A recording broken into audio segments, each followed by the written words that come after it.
Haleluya. Puji Tuhan, selamat pagi Bapak Ibu Saudara-saudari keluarga GBDI LSD Magelang. Salam sejahtera, Tuhan Yesus memberkati kita semuanya. Pagi hari ini kita akan kembali bersama-sama belajar kebenaran firman Tuhan di dalam Renungan 79. Firman Tuhan pagi hari ini saya akan baca dari Injil Yohanes pasal yang ke-17 ayat 20 sampai 21. Injil Yohanes pasal 17 ayat 20 sampai 21. Demikian bunyi firman Tuhan. Dan bukan untuk mereka ini saja aku berdoa, tetapi juga untuk orang-orang yang percaya kepadaku oleh pemberitaan mereka, supaya mereka semua menjadi satu, sama seperti Engkau ya Bapa di dalam aku dan aku di dalam Engkau, agar mereka juga di dalam kita, supaya dunia percaya bahwa Engkaulah yang telah mengutus aku. Puji Tuhan Bapak Ibu Saudara-saudari yang dikasihi oleh Tuhan. Renungan firman Tuhan pagi hari ini saya beri tema hidup dalam persatuan. Hidup dalam persatuan. Dari ayat yang kita baca di sini, Tuhan Yesus berdoa bukan hanya bagi murid-muridnya yang ada pada waktu itu, tetapi Tuhan Yesus juga berdoa bagi semua orang yang percaya kepadanya. Tuhan Yesus berdoa bagi saya. Tuhan Yesus berdoa bagi Bapak Ibu. Tuhan Yesus berdoa bagi saudara. Tuhan Yesus berdoa bagi kita semuanya. Umat-umatnya, orang-orang yang percaya kepadanya. Dan salah satu doa dari Tuhan Yesus, dari ayat yang kita baca ini, dikatakan bahwa supaya kita semuanya menjadi satu. Sama seperti Bapa dan Yesus satu.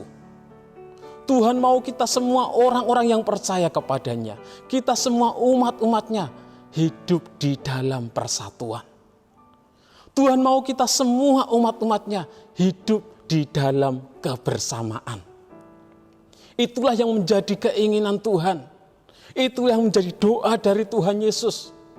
Supaya kita hidup di dalam persatuan, hidup di dalam kebersamaan.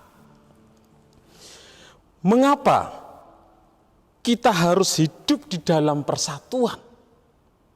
Sebagai umat-umat Tuhan, sebagai orang-orang percaya, mengapa kita harus hidup dalam persatuan, hidup dalam kebersamaan?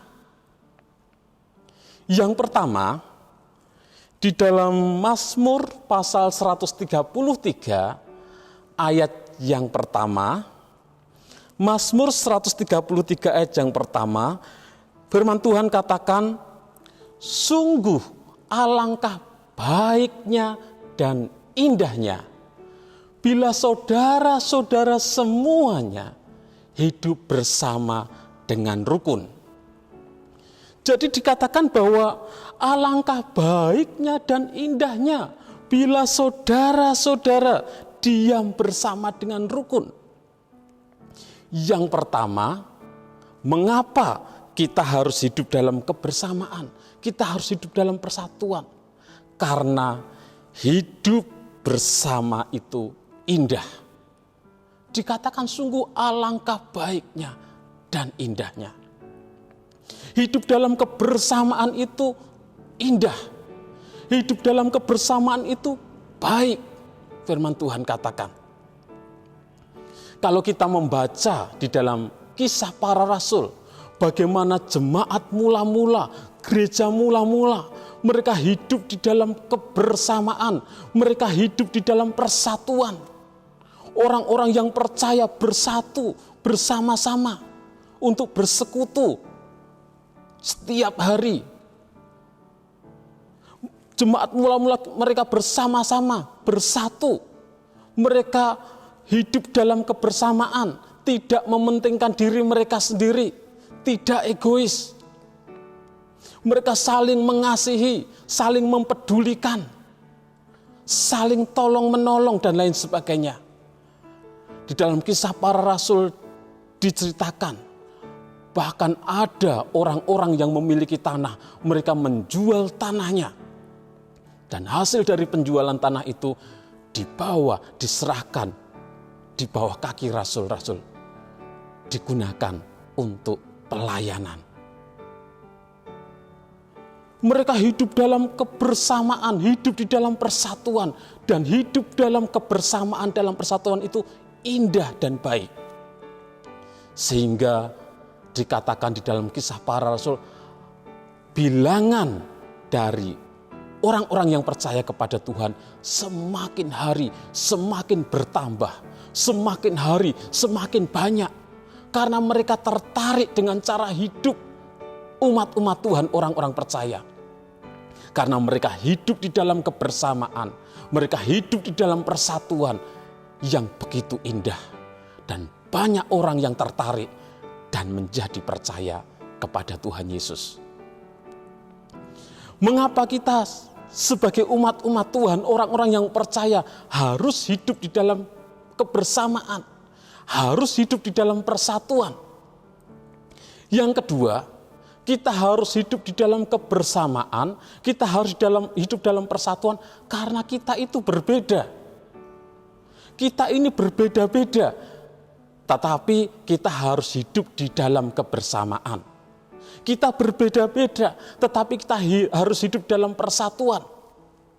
Di dalam Roma pasal 12 ayat 4-5 dikatakan, Roma 12 ayat 4-5, sebab sama seperti pada satu tubuh kita mempunyai banyak anggota, tetapi tidak semua anggota itu mempunyai tugas yang sama.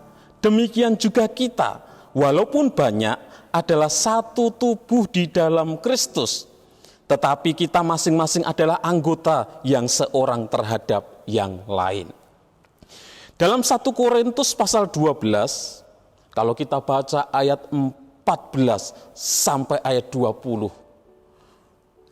Di sana juga dijelaskan, diceritakan bahwa tubuh Kristus itu terdiri dari bermacam-macam anggota. Ada tangan, ada kaki, ada mata, ada mulut. Jadi satu tubuh Kristus itu, kita umat-umat Tuhan, orang-orang yang percaya itu terdiri dari bermacam-macam bagian. Dan tentunya kita tidak sama, tangan dengan kaki berbeda, mulut dengan mata berbeda. Tetapi memiliki fungsi yang berbeda, tetapi harus bersama, harus bersatu. Dan itulah kita, orang-orang yang percaya, umat-umat Tuhan, sekalipun kita berbeda-beda, berbeda latar belakang, berbeda pendidikan, berbeda status sosial, berbeda profesi, dan lain sebagainya. Tetapi Tuhan mau, sekalipun kita berbeda, kita tetap hidup di dalam persatuan. Kita hidup di dalam kebersamaan. Karena kita adalah satu di dalam Tuhan. Kita adalah satu tubuh Kristus. Jadi kita harus hidup dalam kebersamaan. Kita harus hidup di dalam persatuan. Karena kita satu di dalam Tuhan. Kita adalah tubuh Kristus yang berbeda-beda.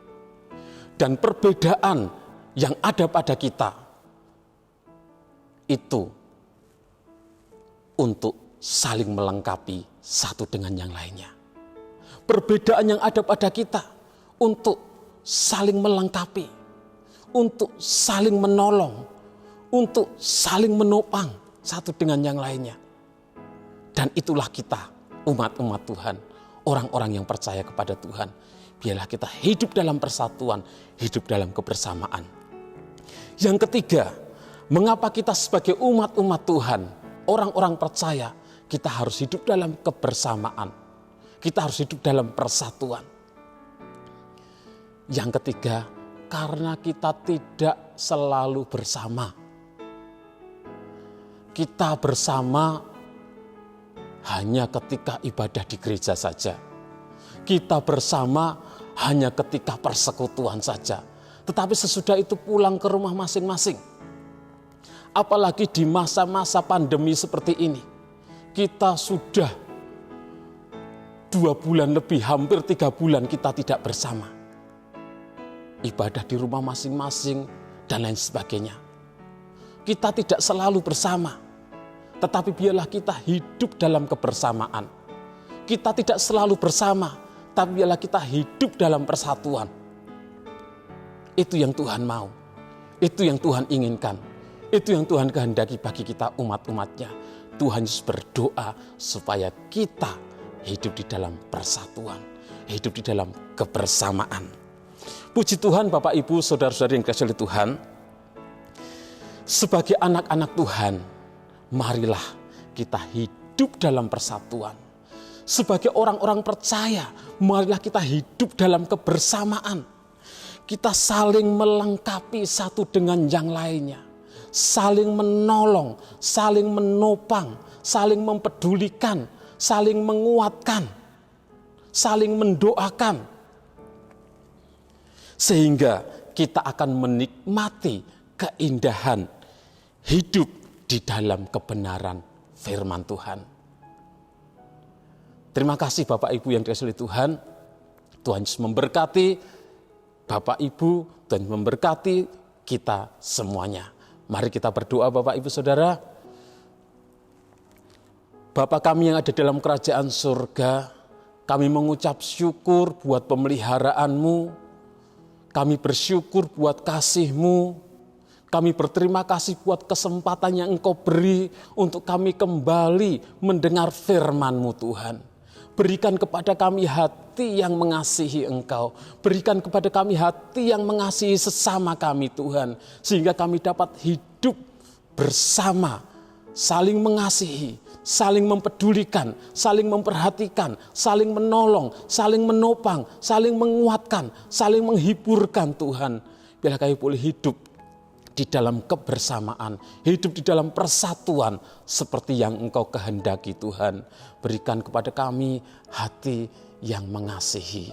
Terima kasih Tuhan Yesus, segala puji syukur hanya bagi Engkau. Berkati seluruh umat-umat-Mu, berkati seluruh anak-anak-Mu, berkati kami semuanya. Di dalam nama Tuhan Yesus Kristus kami berdoa dan bersyukur. Haleluya. Amin.